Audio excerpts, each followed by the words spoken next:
Hey there, everyone. It's Denise Salcedo. With me right now is Jason Jones. Jason, so you're not on the UNF 14 card just yet, but I know you're going to be fighting with UNF down the line in the future. You are going to be at the show. Tell us, are you looking forward to going to the event? Yeah, I'm definitely looking forward to going to the event. I was actually supposed to fight on the 13th card, but my bout got canceled about like 2 days before. Something happened with my opponent. I wasn't able to fight. I've been talking with Ryan. He said he's trying to find me an opponent. You know, they're doing their diligent work to try and find me somebody. But I told him I'm going to remain patient, remain ready, and I'm motivated and ready to fight. Oh, that's such a bummer, though, right? When it happens like 2 days before the fight. What were your emotions going through that? He called me, and my coach, Georgie, he called me, and he told me, hey, man, like, the fight's not going on anymore. I'm sorry. He's like, keep your head up. It's the fight game. Definitely, you know, when that happens, it kind of could take the wind out of your sails, but I'm surrounded by a bunch of motivated, hardworking people. One of my main training partners is Isaac, the interim lightweight Rising Stars champ. So, you know, when I have people like that by my side, I'm always motivated. I'm ready to go. So how long have you been in MMA for? Like, how many years? How many fights have you had? I haven't had any fights, but I've been grappling. I've been grappling for just a little over maybe 2.5 years now. I wrestled in high school. I was captain of the wrestling team.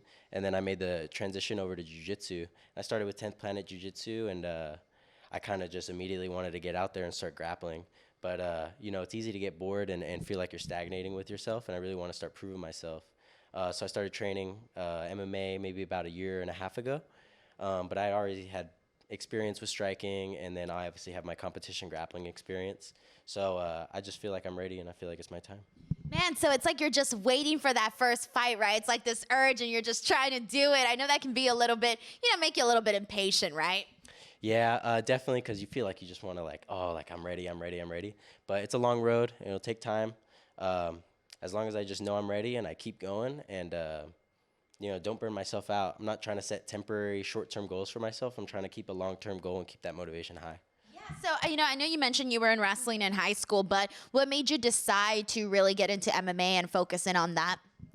I just think that MMA is like the most raw form of sport, because wrestling and the jiu-jitsu and all these like combat sports, it's yourself that you're relying on.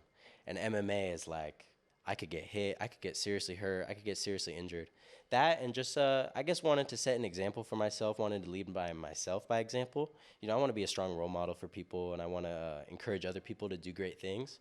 And I feel like just by putting myself out there and giving myself these strong, hard positions in life, that I'm always going to encourage people to do better. And it's like you kind of prove to yourself the kind of person you think you are, right? Because you have a vision. We all have a vision of who we think we are. But once you actually start putting the pedal to the metal and start actually putting yourself to the test, it really does change things, right? Yeah, it's definitely like, I remember when I first started, I was like, oh, yeah. I was like, I'm watching UFC. I'm like, I'll beat these guys up. And one of my first sparring days, I sparred a top 15 UFC fighter, and it didn't end well.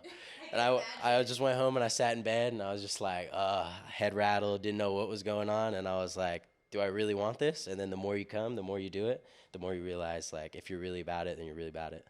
Well, I got to tell you, 2 good things from that experience, which I'm sure you already got. One was that you got humbled fast, which is a good thing. And 2 is that you kept wanting to come back and do more. If anything, I think that says more than anything, because you could have quit. That could have been it, and that's it. It'd be a cool story you tell some random dinner. But now it's something more than that.